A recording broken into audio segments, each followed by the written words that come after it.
Have you ever set a huge goal for yourself? You're full of energy, you're ambitious, and then somewhere along the way, you just quit? And you can't even really explain why. Well, that's what we're diving into today. We're going to explore why our biggest dreams are so often tripped up by the smallest, most insignificant things. Let's get into it. And this quote, it just nails it. We've all got mountains to climb, right? Big dreams, major goals, huge projects. But really think about it. How often is it the actual size of the mountain that makes us give up? More often than not, it's that tiny, persistent, nagging little irritant, the one we ignore until it's just too late. It's that little stone in our shoe. So here's the game plan. We're going to identify these little stones together. We'll start by looking at the stones of distraction and delay, which I'm sure we're all familiar with. Then, we'll get into the most powerful one, the stone of mindset. And finally, the best part. We'll get practical and figure out how to actually stop, take off the shoe, and clear our path forward. All right, so let's officially introduce this idea. When we talk about the stone in the shoe, we're talking about those things that seem so small, so insignificant, those little habits, distractions, and thoughts that are quietly sabotaging our journey to our most important goals. Think of it like this. You're on a long hike, and you feel a tiny pebble in your shoe. At first, you barely even notice it. You tell yourself, it's fine, I'll deal with it later. But with every single step, it just rubs and irritates, and it slowly, quietly drains your focus and your energy away from the peak you're trying to reach. That right there is the stone in the shoe. So let's start with our first and maybe the most common stone of all, the stone of distraction. This is basically anything and everything that pulls our attention away from what truly matters. Let me tell you about a guy named Ryan. He was this brilliant student, and his big goal was to become a doctor. But every single time he sat down to study, he got tripped up by these little stones of distraction. His phone buzzing, a quick scroll through social media, a random daydream. Each one was just a small interruption, a tiny, I'll get back to it in a second moment. But those seconds added up. Later never came, and he ended up failing a crucial exam, watching his friends who were more focused move on without him. So Ryan goes to see this mentor, Coach Miller, who gives him this amazing lesson in focus. He hands Ryan a bow and arrow and asks him, "What do you see?" Ryan starts listing everything. "I see the trees, the field, the board," and the coach just shakes his head. "That's your problem," he says. "A great archer sees only one thing, the target." And the lesson is so clear. If you want to hit your goal, your focus has to be locked on that goal, not on everything else happening around it. You know, this idea of focus brings up another really powerful visual for thinking about our priorities. The story goes that a professor walks into his class with this big empty glass jar. He puts it on the table and tells his students, "This jar represents your life." So first, he fills the jar with these big rocks. He explains that these are the most important things: your family, your health, your dreams. Then he adds smaller pebbles, your job, your house. After that, he pours in sand, which represents all the small stuff, the endless scrolling, the trivial little tasks. And he shows that even when the jar looks totally full, there's still room to pour in some water, which represents time for friends and those small moments of joy. And this brings us to the most important question of all. The professor asks his class, "So, what happens if you fill the jar with sand first?" And the answer is obvious, right? There's no room left for the big rocks. If you spend all your time and all your energy on the small, distracting stuff, you will never, ever have space for what truly matters in your life. You know, filling your life with sand is one kind of distraction. But there's another, very similar stone that we use to avoid dealing with those big rocks. This is the stone of delay. We all know it by its other name, procrastination.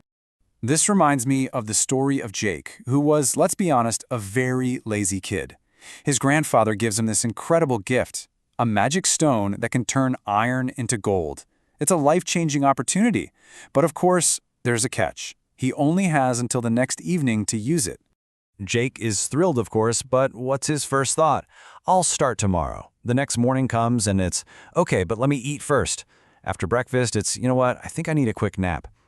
Each little delay was just a small stone, something he barely noticed, but by the time he woke up from his nap, the sun was setting. His grandfather returned, the magic was gone, and the opportunity was lost forever.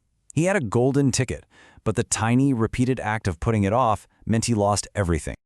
Okay, so far we've looked at these external stones, things like distractions and delays. But some of the heaviest, most difficult stones are the ones we carry around inside our own minds. This is the stone of mindset. And these internal stones, they come in a lot of different forms. You've got comparison, where you're like a fish spending its whole life feeling like a failure because it can't fly like a bird. There's negativity, which can poison your entire perspective. There's greed, where one small selfish thought can derail a lifetime of integrity. And then there's judgment, that rush to label something as bad luck without waiting to see the bigger picture. A wise man once illustrated this whole negativity stone perfectly. He said that pain in life is like a handful of salt.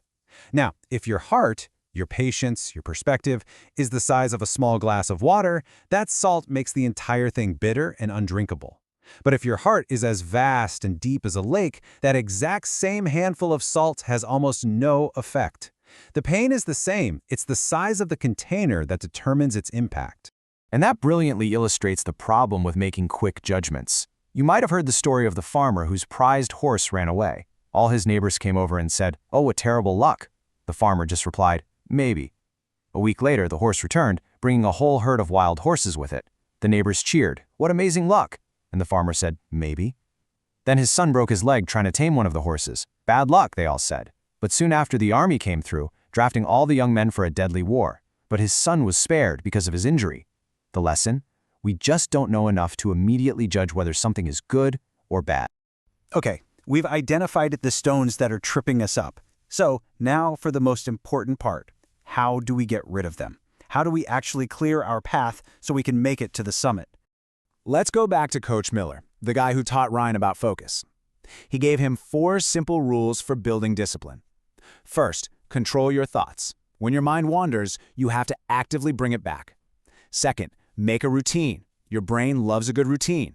Third, literally keep distractions away from you. Put the phone in another room. And fourth, the most important one, practice every single day. Small, consistent habits are the key. And this leads to this incredible piece of wisdom from an old fisherman. He explained that so many people wait around to feel motivated. But motivation is like a flash of lightning. It's bright, it's exciting, and then it's gone. Discipline, on the other hand, is like a steady fire that you tend to every single day, whether you feel like it or not. It's reliable, it's what actually gets you to your destination. And look, if you ever feel like your daily discipline isn't getting you anywhere, I want you to remember the Chinese bamboo tree. For 4 straight years, a farmer waters the seed and absolutely nothing happens. Nothing above the ground anyway. But what he can't see is that it's building this massive, complex root system. And then in its 5th year, it explodes, growing 90 feet tall in just 6 weeks. Your daily efforts are building the foundation for that same kind of explosive growth. So, when you boil it all down, what's the real secret here? Conquering that mountain ahead of you isn't about some huge superhuman feat of strength. It's about the small, consistent, daily discipline of just paying attention to the little things, of pausing, checking for those stones of distraction, delay, and mindset, and simply taking the time to remove them before they can derail your entire journey. And that brings us to the end. The real question isn't about the mountain you're going to climb tomorrow, it's about the path you're on right now. So take a second and think. What's the one small stone in your shoe that you can and that you will remove today?